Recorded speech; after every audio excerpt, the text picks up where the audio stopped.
கடையம் வனச்சரகத்தில் கூண்டில் சிக்கிய கரடி முண்டந்துறை வனப்பகுதியில் பாதுகாப்பாக விடுவிப்பு.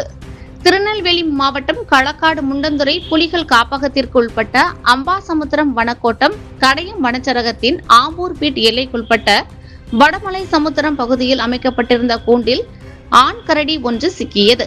கடந்த ஜூலை 31ஆம் தேதி வடமலை சமுத்திரம் அருகே பொன்வேல்ராஜ் என்பவரின் தோட்டம் அருகே டானாவை சேர்ந்த முருகன் என்பவர் கரடி தாக்கியதில் உயிரிழந்தார். இதையடுத்து வன பாதுகாவலர் மற்றும் கள இயக்குநர் உத்தரவின் பேரிலும் துணை இயக்குநர் அறிவுறுத்தலின் படியும் சம்பவம் நடைபெற்ற பகுதியை சுற்றியுள்ள 4 இடங்களில் கூண்டுகள் அமைக்கப்பட்டு கேமரா டிராப் மூலம் வனத்துறையினர் தொடர்ந்து கண்காணிப்பை மேற்கொண்டு வந்தனர்.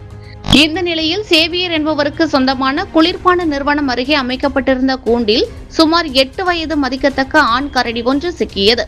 தொடர்ந்து துணை இயக்குநர் முன்னிலையில் வனத்துறை கால்நடை மருத்துவர் கரடியை பரிசோதனை செய்து அதன் உடல்நிலை சீராக இருப்பதை உறுதி செய்தார். பின்னர் கரடி பாதுகாப்பாக முண்டந்துறை வனச்சரகத்திற்கு உட்பட்ட காரையார் அடர்ந்த வனப்பகுதியில் விடுவிக்கப்பட்டதாக வனத்துறை அதிகாரிகள் தெரிவித்தனர்.